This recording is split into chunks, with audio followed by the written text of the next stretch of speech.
The butler who never sleeps. Your 24/7 property guardian lives in your phone. Let's see if it's brilliant or just another bad idea. And this is Business Roulette. What we're actually doing is we try to evaluate one business idea each time really quickly. I'm owning a house and there's always things that need to happen. For example, the stones are rotting in my house, or the door doesn't close properly anymore, or I need to, hang up something on the wall and I don't have to drill for that. And when I was renting, that was super easy. Whenever there was something about my apartment, I would just call the house manager and he would take care of it.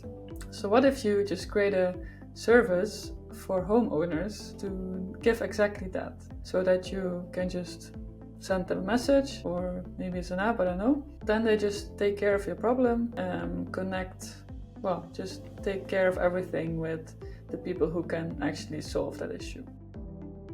Overall, I like it, but I have the different experience here. So we are renting, and whenever I try to call to get something fixed, it takes ages because they don't fucking care. So yes. However, that idea is great. So having basically a concierge service for your own house or whatever service is needed, I like it. But then I have high doubts, because doesn't that exist already? It's like not a high competition already in exactly that. So like an agent you call and then they figure out how to run your life. I haven't found, at least, well, not in the way I would like to interact with it. Because you have, for example, I don't know how all these names called, but like construction managers, if you're doing some rebuilding in your house, like the guy who arranges all that. So you have people like that, but I don't know of a service that does that for me. It exists for holiday homes, right? That you can have someone take care of that and renting that out. It exists for people who rent out their apartments, but not something that's targeted to individuals. So also with the user experience that comes with that.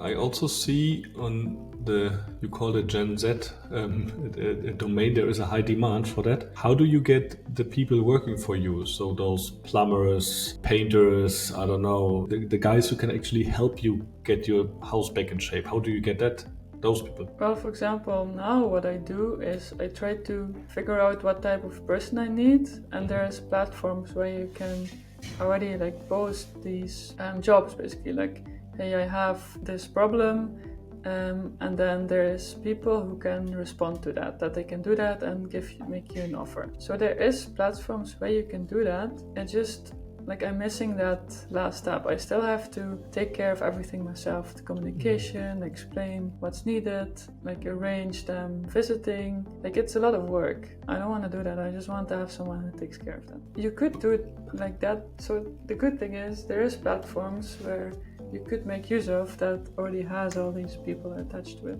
Okay, but what do you want? So you want basically to send your key to some agency and that take care of everything, and then you call them once, tell them that's the issue, now deal with it. And I want to have it fixed in a week. Yeah, or I want to send a few pictures in an app or whatever, upload that and write them there. Something like that, yeah. Nice. And I pay them for that service that they take care of. Yeah. So you have to pay. I don't want to be worried about it. Yeah, so you get rid of all those overhead and you pay for that. That's fine.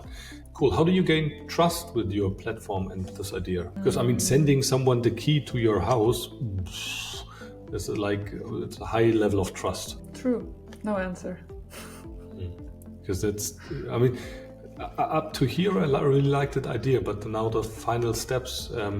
Because I'm just trying to think about myself. So would I just be fine that someone comes into my house while I'm not here trying to fix stuff? Or am I the kind of person who likes at least stand next to him or her, seeing what he's doing? Letting people into your house without you being there, it's a high level of... You can leave that up to the people themselves, right? If you want to give people a key, or if you just want them to ask you when you're home. Sure, it adds a bit of communication, but that's not too much. So you could use that to build some trust, and I think once you have some reviews online or whatever, that people have good experience with that, or you have friends who have good experience with that, then that will become easier. But I agree, that's Housemeister AI shows promise in targeting tech-savvy homeowners with a convenient home maintenance solution, leveraging current technologies and a hybrid AI-human model for quick deployment. While the digital nature and broad market appeal offers strong scalability potential, the company faces challenges in AI accuracy, provider management, and building trust. The business model has potential for recurring revenue and high customer lifetime value, but substantial initial costs for development and customer acquisition will require significant funding.